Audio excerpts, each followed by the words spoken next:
بسم اللہ الرحمن الرحیم نحمدہ ونصلی علی رسولہ الکریم اما بعد۔ محترم ناظرین کرام، ایک صاحبہ ہیں حیرہ نثار، ان کا سوال ہے پلیز سنابل نیم کے میننگ بتا دیں، گرل کے لیے رکھ سکتے ہیں۔ دیکھیے جو لفظ آپ نے پوچھا ہے سنابل، سنابل یہ عربی زبان کا لفظ ہے اور عربی زبان کے اندر یہ سنبل کی جمع آتی ہے۔ سنبل کی جمع سنابل، سنبل اور سنبلتن، اس کے معنی آتے ہیں بالیں، جو گیہوں کی بالیں ہوتی ہے تو اس کے معنی آتے ہیں سنابل۔ یہ سنبل کی جمع تو اس کے معنی آئیں گے بہت ساری بالیں۔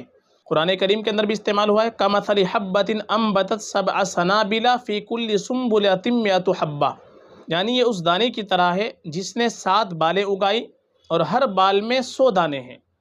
تو یہ سنابل بالیں کے معنی میں آتا ہے، جو گیہوں کی بال ہوتی ہے، بالیں جس کے اندر بہت سارے دانے ہوتے ہیں، تو یہ سنابل نام رکھنا چاہے تو یہ نام ہم رکھ سکتے ہیں۔ ہاں البتہ زیادہ بہتر یہ ہے کہ ہم یہ نام سنبلہ رکھیں۔ لڑکی کے لیے اگر استعمال ہم کر رہے ہیں تو لڑکی کے لیے ہم نام رکھیں گے سنبلہ۔ سنبلہ کے معنی بھی آتے ہیں ایک بال، یعنی گیہوں کی جو بال ہوتی ہے اس کے معنی اس کے آتے ہیں۔ البتہ سنبلہ یہ صحابیہ کا نام گزرا ہے، تو صحابیہ کی نسبت سے یہ سنبلہ بہت ہی مبارک نام ہے، باعث فضیلت نام ہے، بہت ہی بابرکت نام ہے۔ اور صحابیہ کا جب نام ہو تو اس میں معنی کی طرف ہم کو توجہ نہیں دینی چاہیے، تو سنابل بھی نام رکھ سکتے ہیں، البتہ سنابل سے بہتر سنبلہ نام بہتر ہے، چونکہ سنبلہ صحابیہ کا نام گزرا ہے۔ صحابیہ کی نسبت سے نام رکھیں گے تو انشاءاللہ ہماری بچی میں ان کی کچھ نہ کچھ نیک صفات ضرور پیدا ہوں گی۔